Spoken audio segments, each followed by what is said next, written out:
2. Wanita cantik. Entah sudah lewat berapa lama, terdengar sebuah suara tua di telinga Lukas. Anak muda, aku adalah leluhurmu. Ketika jiwa mati, aku menyuntikkan sisa jiwa ke dalam liontin batu giok. Sekarang, aku berikan buku rahasia jurus langit dan keterampilan medis kepadamu. Aku harap kamu dapat menegakkan keadilan dan menyelamatkan dunia. Bersamaan terdengarnya suara tua itu, Lukas tiba-tiba merasa benaknya bertambah banyak pengetahuan mengenai seni bela diri, keterampilan medis, fisiognomi, dan pengetahuan lainnya. Dia membuka matanya perlahan dan mendapati dirinya sedang berbaring di ranjang pasien dalam bangsal spesialis otak. Ini merupakan bangsal untuk orang, tapi tidak ada pasien di tempat tidur lainnya. Sekarang sudah jam 8 malam. Seorang gadis sedang duduk di depan tempat tidur dan menatap Lukas dengan mata besarnya.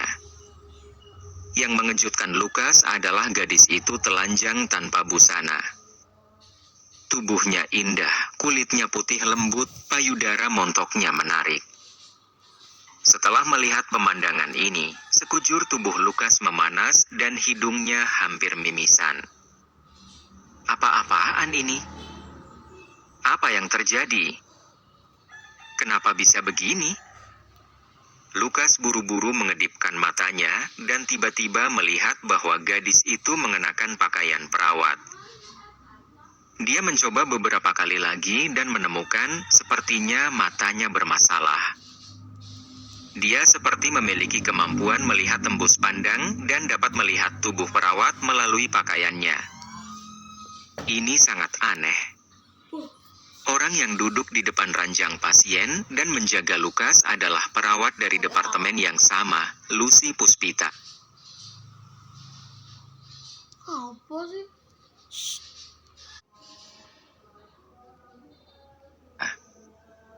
Mereka berdua sama-sama anak magang dan merupakan teman yang dapat membicarakan segalanya. Lucy sangat senang saat melihat Lukas sudah bangun. Akan tetapi, dia merasa tidak nyaman dengan tatapan aneh Lukas yang tertuju pada dadanya. Untungnya, dia mengenakan pakaian perawat sehingga Lukas tidak bisa melihat dalamnya. Lukas, apa yang sedang kamu lihat? Lucy melambaikan tangan di depan Lukas. Lukas baru kemudian tersadar dan tersenyum canggung. Tidak ada apa-apa. Oh ya, kenapa kamu di sini? Lukas, kamu sudah besar. Kenapa kamu berjalan dengan begitu ceroboh? Lihat, kepalamu dijahit 6 jahitan. Jika bukan karena Direktur Tommy melewati koridor dan menyelamatkan nyawamu, mungkin kamu sudah meninggal. Lucy cemberut dan mengeluh dengan suara lembut. Setelah Tommy membuat Lukas pingsan, dia takut insiden ini tersebar, sehingga dia membawa Lukas ke spesialis otak dan mengatakan bahwa Lukas jatuh di koridor dan diselamatkan oleh dirinya. Setelah Lukas mengetahui apa yang terjadi, hatinya semakin tidak senang. Tommy si bajingan, kamu tunggu saja.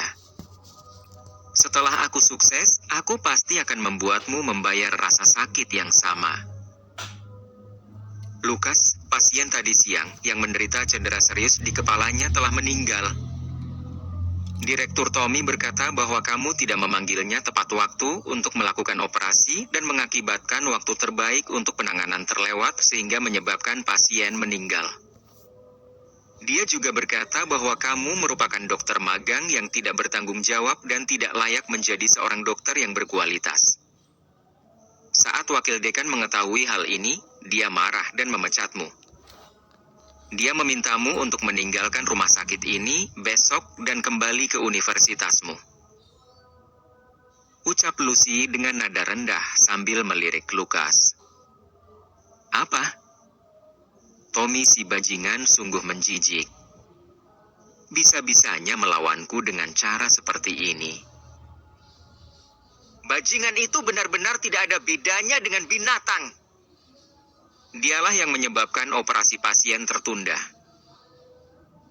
Lukas menahan amarahnya. Tommy telah merebut pacarku dan sekarang memecatku pula. Aku harus balas dendam. Lukas, tenang dulu. Jika kamu tidak bisa bertahan di rumah sakit pusat, kamu bisa magang di rumah sakit lain. Lucy berusaha menghibur karena melihat raut Lukas yang sangat buruk. Semua kinerja magang di rumah sakit akan ditulis pada dokumen Lukas. Dia pindah rumah sakit sekalipun, noda ini tidak akan hilang. Lucy kembali bekerja saat melihat tidak ada masalah besar pada kondisi tubuh Lukas. Lukas berbaring di ranjang pasien dan menatap langit-langit dengan tatapan kosong. Dia merasa kiamat telah datang. Dia ingat dengan jelas kalau biaya kuliahnya dipinjam oleh ayahnya dengan memohon pada kakek untuk memberitahukannya pada nenek.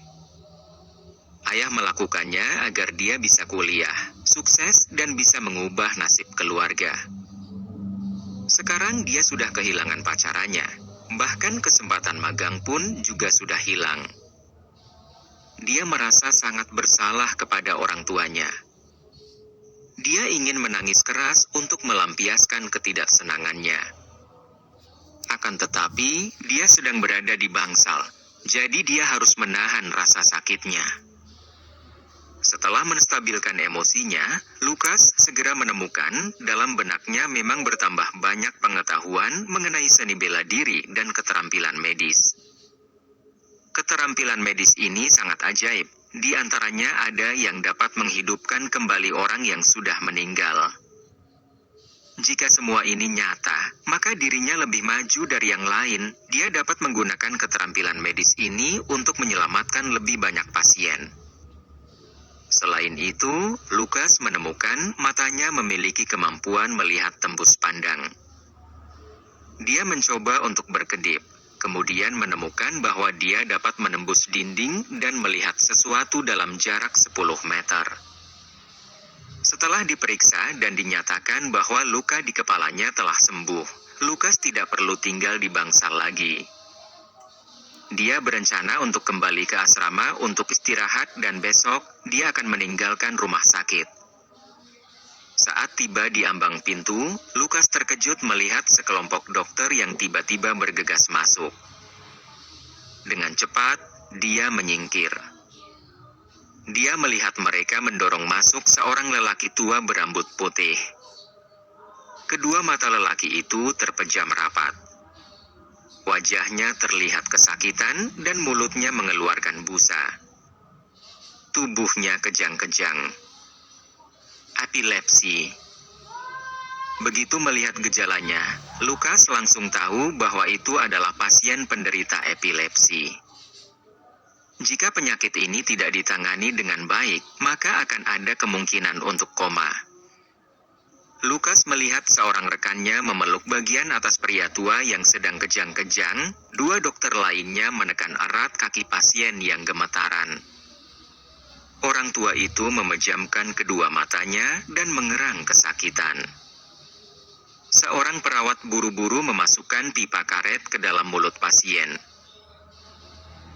Ayah, kamu harus bertahan, kamu akan baik-baik saja.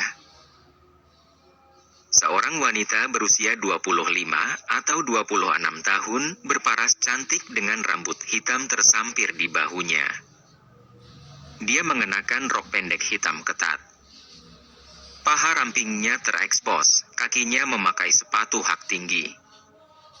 Tubuhnya yang berbentuk jam pasir sangat menggoda.